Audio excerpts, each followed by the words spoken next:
یاد رکھیے محبت امتحان بھی لیتی ہے. جب حضور سے پیار ہو جائے نا تو حضور امتحان بھی لیتی ہے. سیدنا عبداللہ بن مغفل رضی اللہ تعالیٰ عنہ صحابی رسول ہیں. وہ روایت فرماتے ہیں ایک شخص حضور اکرم صلی اللہ علیہ وسلم کی بارگاہ میں حاضر ہوا. عرض کرتا ہے یا رسول اللہ صلی اللہ علیہ وسلم انی واللہ لا احبک. یا رسول اللہ صلی اللہ علیہ وسلم آقا مجھے اللہ کی قسم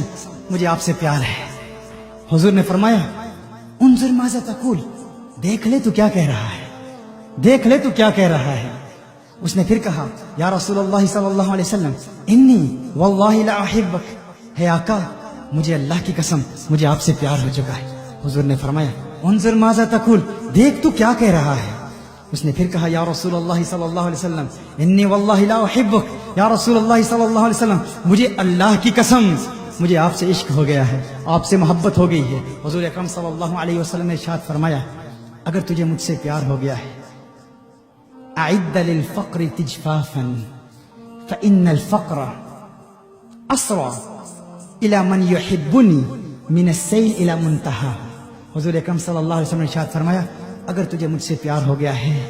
تو پھر فقر کے لیے تیار ہو جا, پھر بھوک کے لیے تیار ہو جا, پھر پیاس کے لیے تیار ہو جا, پھر فاقوں کے لیے تیار ہو جا, پھر مصیبتوں کے لیے تیار ہو جا, پھر مشکلوں کے لیے تیار ہو جا, پھر تکالیف کے لیے تیار ہو جا, کیونکہ میرا پیار تو امتحان لیتا ہے, میری محبت تو امتحان لیتی ہے. جس نے میرے آقا صلی اللہ علیہ وآلہ وسلم سے محبت کی پھر محبت نے امتحان بھی لیا. حضرت مصعب بن عمیر رضی اللہ تعالیٰ عنہ معروف صحابی رسول ہیں. میرے آقا صلی اللہ علیہ وآلہ وسلم کے دور میں یہ مکہ المکرمہ کا ایک نوجوان, انتہائی خوبرو انتہائی خوبصورت نوجوان, ماں باپ کا ایک لوتا بیٹا. اس کا باپ مکہ المکرمہ کے ایک معروف قبیلے کا سردار تھا اور باپ بہت امیر تھا, اور ماں باپ نے اس اکلوتے بیٹے کی بہت پیاری پرورش کی تھی, اس حد تک کہ اس کا لباس شاہی لباس تھا, کھانا شاہی کھانا تھا, رہائش شاہی رہائش تھی. اس کا ہر انداز زندگی کا, زندگی گزارنے کا ہر طریقہ مکہ المکرمہ کے باقی لوگوں سے انتہائی منفرد تھا. ایسا خوبصورت تھا, ایسا حسین تھا مصعب بن عمیر, ایسا حسین تھا کہ دور سے لوگ اس کو پہچان لیتے تھے, اور اس کے لباس کی چمک دمک ایسی تھی, اس کے لباس کی جلملاہٹ ایسی تھی کہ دور سے لوگ دیکھتے اور کہتے وہ دیکھو مصعب بن عمیر آ رہا ہے. اور ایسا لباس پہنتا جو کپڑا ایک مرتبہ پہن لیتا دوسری مرتبہ پہننے کی ماں باپ اجازت نہیں دیتے. ماں باپ نے ایسے لاڈ سے ایسے ناز سے اس کی پرورش کی تھی. اس کے قبیلے کے علاوہ مکہ المکرمہ کے مختلف علاقوں میں اس کے حسن کے چرچے تھے. اس قدر حسین تھا یہاں تک کہ مکہ المکرمہ کے مختلف قبیلوں کے لوگوں ان کے گھروں کی بیٹیوں کے پیغامات آتے, اور بیٹیوں کی تمنائیں یہ تھی کہ کسی طرح مصعب بن عمیر کے دل میں جگہ ان کو مل جائے, مصعب بن عمیر ان کی طرف راغب ہو. ایسا حسین نوجوان, ایسا مالدار نوجوان, اس کے لیے ابھی کوئی رشتے کا انتخاب نہیں ہوا تھا, کسی سے اس کا تعلق ابھی بنا نہیں تھا, لیکن اس کی قسمت کا ستارہ چمک اٹھتا ہے, اس کی قسمت کا ستارہ چمک اٹھتا ہے. کیسے ایک دن اسی مصعب بن عمیر نے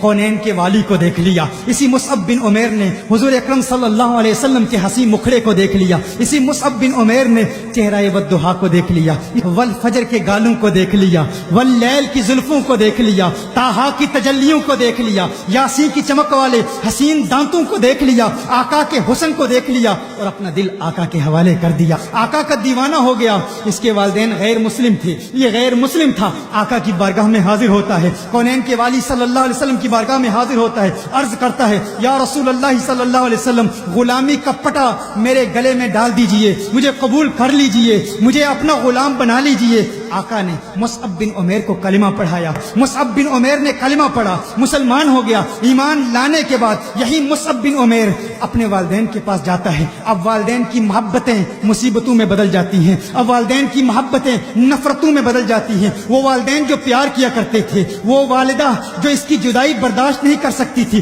چند لمحوں کے لیے یہ چہیتا بیٹا جب دور ہو جاتا تو ماں پریشان ہو جاتی, لیکن اب ماں کی محبت نفرت میں بدل گئی ہے. کیوں؟ کیونکہ وہ غیر مسلم تھے, یہ آقا کا دیوانہ ہو گیا ہے, آقا کا عاشق ہو گیا ہے. والدین نے بڑی بڑی تکلیفیں دی, بڑی بڑی اذیتیں دی, بہت زیادہ تکلیفیں دی, یہاں تک کہ کہ کھانا پینا سب پر پابندی لگ گئی، نہ کھانا دیتے نہ پانی دیتے، یہاں تک کہ والدہ نے کہا کہ اگر تو محمد عربی کے پیار کو چھوڑتا نہیں ہے، اگر اپنے دل سے محمد عربی کی محبت کو نکالے گا نہیں تو تجھے گھر سے نکال دیں گے۔ ہر طریقہ اختیار کیا، ہر کوشش کی کہ کسی طرح مصعب بن عمیر کو حضور سے دور کر دیں، لیکن مصعب بن عمیر گویا کہہ رہا ہے کہ ہے میری والدہ، جو کرنا چاہتی ہے کر لے، جو بات کہنا چاہتی ہے کہہ لے، اب میں دل آقا دو عالم کو دے چکا ہوں،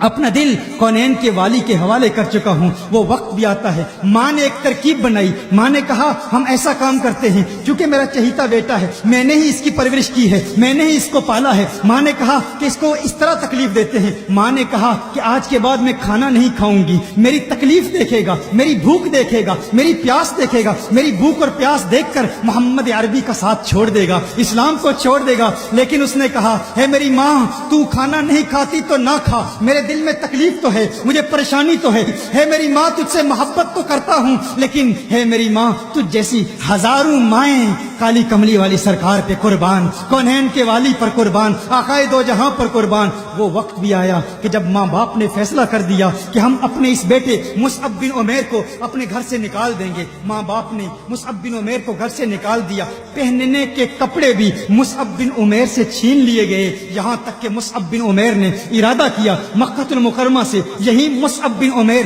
مدینۃ المنورہ میں جا رہے ہیں۔ مدینۃ المنورہ میں جب یہ جاتے ہیں تو وہ حسین منظر، وہ پرنور منظر بھی کیسا منظر ہے، سیرت کی کتابوں میں آتا ہے، حدیث شریف میں بھی آتا ہے کہ اس وقت صحابہ کرام میرے آقا صلی اللہ علیہ وسلم کے گرد بیٹھے ہیں، کونین کے والی صلی اللہ علیہ وسلم کے گرد جس طرح شمع کے گرد پروانے موجود ہوتے ہیں، مسجد نبوی شریف میں بیٹھے ہیں، اور وہ منظر بھی کیا خوبصورت منظر ہوگا۔ ادھر دیکھتے ہیں کہ مصعب بن عمیر آ رہے ہیں، مکہ المکرمہ سے مدینۃ المنورہ کی جانب مصعب بن عمیر آ رہے ہیں۔ صحابہ نے جب مصعب بن عمیر کو دیکھا، یہ عجیب و غریب منظر دیکھا، وہی مصعب بن عمیر جس کا لباس شاہی لباس تھا، جس کی خوراک شاہی خوراک تھی، جس کی سواری شاہی سواری تھی، مصعب بن عمیر جس کے حسن کے چرچے مکہ المکرمہ میں تھے، جب دیکھا کہ مینڈے کی کھال پہن کر وہ مصعب بن عمیر مدینۃ المنورہ میں آقا کے دیدار کے لیے آ رہے ہیں، تو صحابہ نے جب وہ مصعب بن عمیر کے چہرے پر بھوک اور پیاس کے آثار دیکھے تو صحابہ پر رکت طاری ہو گئی، رونا شروع کر دیا، اور صحابہ کرام علیہم رضوان کی چیخیں نکل گئی، ارے یہ وہ مصعب بن عمیر ہے جس کی ماں اور جس کا باپ جس کی پرورش اس احسن انداز میں کرتے تھے، ایک مرتبہ جو کپڑے پہن لیتا دوسری مرتبہ پہننے کی اجازت نہیں ہوتی تھی، آقا کا پیار ہے، آقا کی محبت ہے، آج مصعب بن عمیر پر پیار نے کیسا امتحان لیا، کیسا امتحان لیا۔ اس وقت کونین کے والی صلی اللہ علیہ وآلہ وسلم اپنے حجرہ سے باہر نکلتے ہیں، میرے آقا نے جب مصعب بن عمیر کو دیکھا تو میرے آقا نے ارشاد فرمایا ہے میرے صحابہ دیکھو، مجھے اللہ کی قسم، مجھے اللہ کی قسم، اس رب کی قسم جس کے قبضہ قدرت میں میری جان ہے، میں نے اس مصعب بن عمیر کو مکہ کی گلیوں میں دیکھا تھا، اس کے حسن کے چرچے مکہ المکرمہ میں تھے، یہ وہ مصعب بن عمیر ہے جو شاہی لباس پہنتا تھا، یہ مصعب بن عمیر ہے جو اپنی ماں سے چند لمحوں کے لیے جدا ہوتا تو ماں پریشان ہو جاتی، اب دیکھ لو میرے پیار نے کیسا امتحان لیا ہے، میرے عشق نے کیسا امتحان لیا ہے، دیکھو کہ میری محبت نے میرے مصعب کا کیا حال کر دیا ہے، میرے مصعب کو دیکھو، صحابہ رو رہے ہیں، مصعب بن عمیر مینڈے کی کھال پہن کر مسجد نبوی شریف میں آتے ہیں، میرے آقا ارشاد فرماتے ہیں اس کی ظاہری حالت کو نہ دیکھو، اے میرے صحابہ اس کے ظاہر کو نہ دیکھو، واللہ مجھے اللہ کی قسم، مجھے اللہ کی قسم کہ اس نوجوان کو دیکھو، اللہ نے اس کے دل میں نور پیدا کر دیا، اس کے مصطفیٰ کی چمک پیدا کر دی ہے، جب سے یہ میرا دیوانہ ہوا ہے اس کا دل نورانی ہو گیا ہے۔ اعلیٰ حضرت فرماتے ہیں چمک تجھ سے پاتے ہیں سب پانے والے، میرا دل بھی چمکا دے چمکانے والے۔ مت کہو پیار امتحان نہیں لیتا، پیار امتحان لیتا ہے، یہ کونین کے والی کا پیار ہے، جسے مل جائے پھر محبت امتحان بھی لے گی۔ وہ مصعب بن عمیر جو امیر ترین گھرانے سے تعلق رکھتا تھا، آقا کے پیار نے کیسے کیسے امتحان لیے، اور یہی وہ مصعب بن عمیر ہے کہ جنگ احد میں جب دشمن آقا پر حملہ کر رہے تھے تو یہ مصعب بن عمیر اپنے سینے پر ان تلواروں کے واروں کو روکتا تھا، ان تیروں کے واروں کو اپنے سینے پر روکتا تھا۔ یہ وہی مصعب بن عمیر ہے کہ جنگ احد میں جب آقا پر حملہ ہوا تو مصعب بن عمیر اپنے سینے پر نیزوں، تلواروں اور تیروں کے واروں کو روکتا روکتا آقا کی محبت میں شہید ہو گیا، آقا کی محبت میں جان دے دی۔